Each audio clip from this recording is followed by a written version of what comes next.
Hi everyone, welcome back to my channel. तो कल मैंने एक पोल कंडक्ट करवाया था कम्युनिटी में। तो वहाँ पर मैंने 4 ऑप्शंस डाले थे और मेरा ये था कि जिसमें मैक्सिमम वोट मिलेगा मैं उस टॉपिक पर कल वीडियो बनाऊंगी। तो जो सबसे ज़्यादा वोट था वो ऑप्शन नंबर 3 था, ये 2 था कि अपना जो मेंस का स्कोर कार्ड है वो शेयर करो। तो आज का वीडियो इसी टॉपिक पर है। मैं अपने मेंस का स्कोर कार्ड आप लोगों के साथ शेयर कर रही हूँ, पिछले साल का IBPS PO का। क्लियरली मैं बोल देती हूँ। और ये ना स्क्रीन शॉट है, और जो स्क्रीन शॉट होता है तो उसकी जो क्वालिटी है इमेज की वो अच्छी नहीं है। तो मैं क्या करूँगी, मैं बोल दूँगी जिससे कि आप लोगों को पता लग जाए कि हर सेक्शन वाइज मेरा कितना स्कोर है। तो बीच में थोड़ा सा इंटरप्ट करूँगी। जिनका RRB का मेंस है तो आप लोग क्या करो, इंटरव्यू के लिए अगर आप परेशान हो रहे हो कि मतलब कहाँ से क्या ऐसा अलग से प्रिपेयर करें, तो मैं आप लोगों को बताना चाहूँगी ऑलिव बोर्ड की एक PDF है जो कि मैं वीडियो के डिस्क्रिप्शन में लिंक डाल दूँगी उस PDF का। और ये फ्री PDF है, कोई भी पेड कंटेंट नहीं है।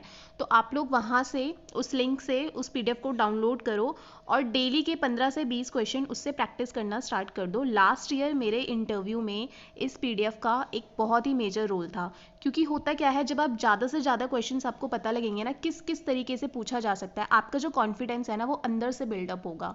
और ये चीज़ ना आपको कोई भी नहीं बता सकता। आप वीडियोस हज़ारों देख लो यूट्यूब पर, लेकिन इतने सारे क्वेश्चंस एक वीडियो में कोई भी कवर अप नहीं कर पाता। तो किस टाइप के कैसे क्वेश्चंस आ सकते हैं ये आपको PDF की हेल्प से ही मिलेगा। और ये बात बिल्कुल जेन्यून है और ये मैं 100% श्योरिटी के साथ कह सकती हूँ। ये PDF आपके लिए बहुत ही हेल्पफुल रहने वाला है। तो डाउनलोड कर लेना। जिनका इंटरव्यू है वो तो करो ही करो, और जिनका आने वाला है जैसे कि मेरा, आप लोगों का, तो हम लोग भी इस PDF को डाउनलोड करेंगे और इससे पढ़ेंगे।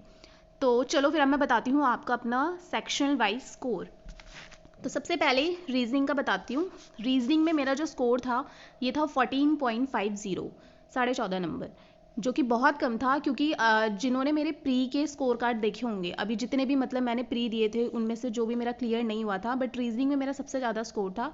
लेकिन मेंस की जो रीजनिंग थी वो नहीं हो पाई थी मुझसे वहाँ पर। अब मैं आपको बताऊँगी भी क्या नहीं हो पाया था।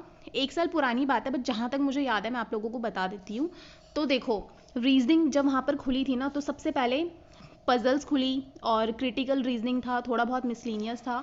तो मेरा ये था कि मैं पजल्स को सबसे लास्ट में करूँगी, क्योंकि बहुत ही लेंदी लेंदी पजल्स थी और केसेस भी बहुत बन रहे थे उनमें। तो मैंने क्या किया था, मैंने क्रिटिकल रीजनिंग की थी, मैंने मिसलीनियस किए थे। और मिसलीनियस वही जो डिस्टेंस डायरेक्शन होते हैं, बट वो थोड़े से उनका जो लेवल होता है वो काफ़ी हाई होता है वहाँ पर।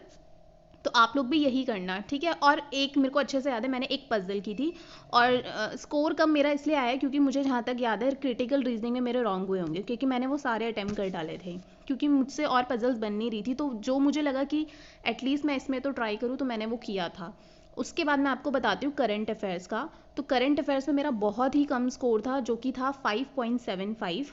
और मैं और अगर आप लोगों ने मेरा प्री का स्कोर कार्ड वाला वीडियो देखा हो ना, तो उसमें मैंने आपको बताया कि मुझे कोई उम्मीद नहीं थी कि जो मेरा प्री है IBPS PO का वो लास्ट ईयर क्लियर होगा। तो मेरे पास जो मतलब जो टाइम बचा था ना उस दौरान बहुत ही कम बचा था। और जो करंट अफेयर्स होता है वो आपको पता है कितना डीप आता है। इवन मुझे खुद लग रहा था पता नहीं मेरा सेक्शनल क्लियर होगा करंट अफेयर का या नहीं होगा। और हुआ क्या था, मैंने थोड़े से तुक्के भी लगा दिए थे। तुक्के मतलब मैं 2 ऑप्शन में ना कंफ्यूज हो रही थी। ऐसा नहीं है कि मैंने पढ़ा नहीं था, बट वहाँ पर क्या हो रहा था, मेरे को कन्फ्यूजन बहुत ज़्यादा हो रहा था। तो जैसे टेलीस्कोप का पूछा था, उसकी लेंथ वगैरह जहाँ तक मुझे याद आ रहा है, तो मैंने गलत वाले ऑप्शन पे टिक लगा दिया। मतलब कन्फ्यूजन रहता है अगर हम रिवीजन अच्छे से नहीं करते। तो मैं एक चीज़ और बताना चाहूँगी, आप लोग चाहे कितना भी पढ़ लास्ट मोमेंट पे, लेकिन अगर आप लोग स्टार्टिंग से नहीं पढ़ रहे ना, तो वो रिवीजन आपका नहीं हो पाएगा और आप वहाँ पर जाकर कन्फ्यूज़ ही होगे। और ये लास्ट ईयर मेरे साथ हुआ। तो मैं आप लोगों को ये ज्ञान क्यों दे रही हूँ, इसलिए दे रही हूँ क्योंकि जो गलतियाँ मैंने की आप लोगों को उससे थोड़ा सा मतलब एक एक्सपीरियंस मिले कि बच्चों के साथ ये चीज़ें वहाँ पर होती हैं।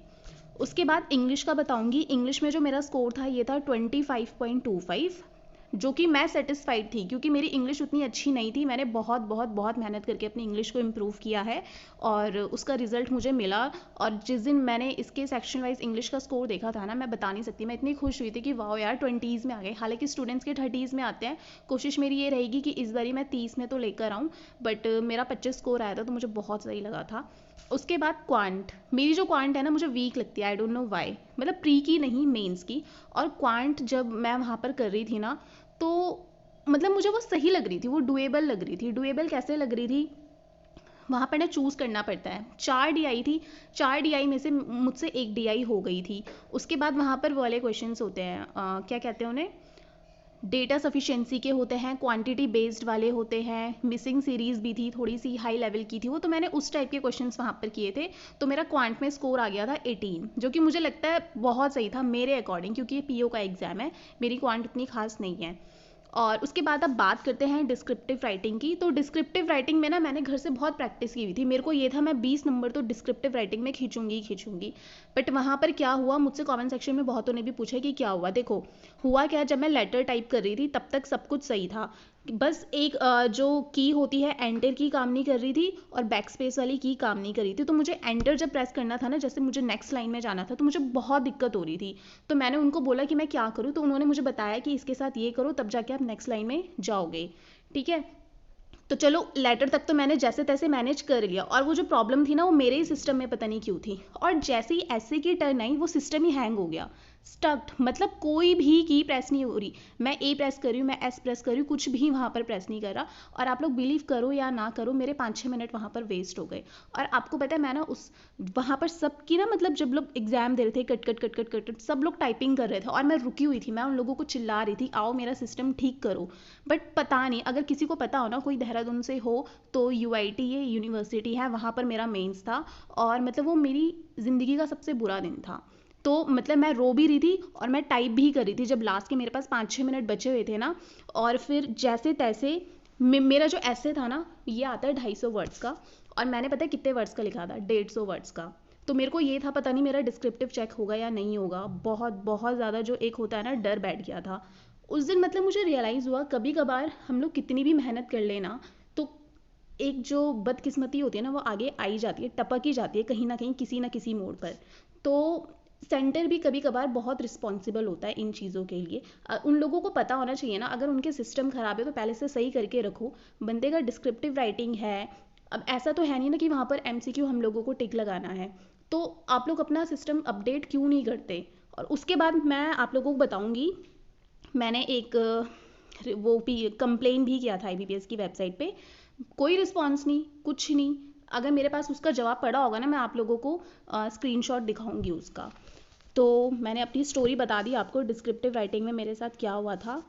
तो अगर मेरे को कभी कभार लगता है अगर वो डिस्क्रिप्टिव राइटिंग में अगर मेरे नंबर बढ़ जाते ना, तो लास्ट ईयर मेरा सिलेक्शन हो जाता। क्योंकि मेरे को इंटरव्यू में पता है 78 मार्क्स मिले थे, और वो मेरा पहला इंटरव्यू था जो कि मैंने खुद से प्रिपेयर किया था, कोई मॉक इंटरव्यू नहीं दिया था। इन पीडीएफ्स को पढ़ पढ़ के खुद से चेयर के सामने बैठती थी, मिरर के सामने देखती थी खुद को, मतलब ऑब्जर्व करती थी मैं क्या कर रही हूँ और मैं क्या क्या करती थी। मैं आपको एक डिटेल मतलब वीडियो में बताऊँगी। और आपको मैं अपना ओवरऑल स्कोर बता दूँ तो मेरा है 77.25। मेरे को कोई उम्मीद नहीं थी कि मेरा मेंस क्लियर होगा, क्यों, डिस्क्रिप्टिव राइटिंग की वजह से और करंट अफेयर की वजह से। तो लेकिन एग्जैक्ट मेरे कट ऑफ के इक्वल है, जो ईडब्ल्यूएस कैटेगरी का कट ऑफ था ना वो 77.25 गया था, और जो मेरे मार्क्स थे वो भी 77.25 ही आए थे। तो नॉर्मली आपने देखा होगा किसी किसी का कट ऑफ से 0.5 इक्वल ऊपर होता है, किसी का 1 होता है, किसी के 2 नंबर ऊपर होते हैं, लेकिन मेरा एग्जैक्ट कट ऑफ के इक्वल ही आया है। मैंने आज तक कभी ऐसा किसी का देखा नहीं, और हुआ भी होगा तो शायद मुझे पता ना हो। तो ये था मेरा स्कोर, और मैंने अपनी स्टोरी आप लोगों के साथ शेयर कर दी। तो जो भी था मैंने ऑनेस्टी के साथ आप लोगों के साथ अपना स्कोर कार्ड शेयर कर दिया। और अगर मैं चाहती तो मैं अपने जो मार्क्स थे वो छुपा भी सकती था, मतलब कि 77.25 ना बता के मैं 90 बता देती, मैं 101 बता देती, क्योंकि स्कोर कार्ड में तो आपको दिख भी नहीं रहा होगा क्लियरली आखिर है कितना। बट वही चीज़ है, स्टार्टिंग से जो लोग मेरे साथ जुड़े हुए हैं तो शायद मेरी ऑनेस्टी की वजह से ही जुड़े हुए हैं। और इसी तरीके से आप लोग मुझे सपोर्ट करते रहिए। और जो भी मैं पढ़ रही हूँ मेंस के लिए, इंटरव्यू के लिए कैसे प्रिपेयर करूँगी, तो वो सब मैं आप लोगों के साथ शेयर कर दूँगी। एंड डोंट वरी, जो डिस्क्रिप्टिव राइटिंग के टॉपिक मैंने आप लोगों से कहे थे ना कि मैं उसके पीडीएफ शेयर कर दूँगी, तो मेरे लैपटॉप में सेव है एज इट इज़। वो सैम्पल्स मैं आप लोगों को सेंड कर दूँगी। उसमें थोड़ा सा भी मुझे टाइम लगेगा, क्योंकि आजकल पढ़ना बहुत ज़्यादा होता है, तो फिर ऐसे में टाइम निकाल पाना थोड़ा सा मुश्किल हो रहा है। तो वो मैं कर दूँगी, आप लोग बेफिक्र रहिए। अगर आप लोग मेरे चैनल पर फर्स्ट टाइम आए हैं तो चैनल को ज़रूर सब्सक्राइब कर देना और इस वीडियो को लाइक कर देना। और मिलूंगी अब मैं नेक्स्ट वीडियो में। तो अब मैं देखती हूँ उन चारों पोल्स में से जिसको दूसरे नंबर पे वोट्स मिले होंगे, मैं उस वाले टॉपिक पर वीडियो बनाऊंगी। और एनालिसिस वीडियो भी मुझे आप लोगों के लिए बनाना है, क्योंकि आप लोग बहुत ज़्यादा पूछ रहे हो कि मेंस में पहले कैसे मतलब क्या चूज़ करना है, क्या अटेम्प्ट करना है फर्स्ट ऑफ ऑल। तो चलो फिर अब मिलेंगे नेक्स्ट वीडियो में। Bye bye and take care.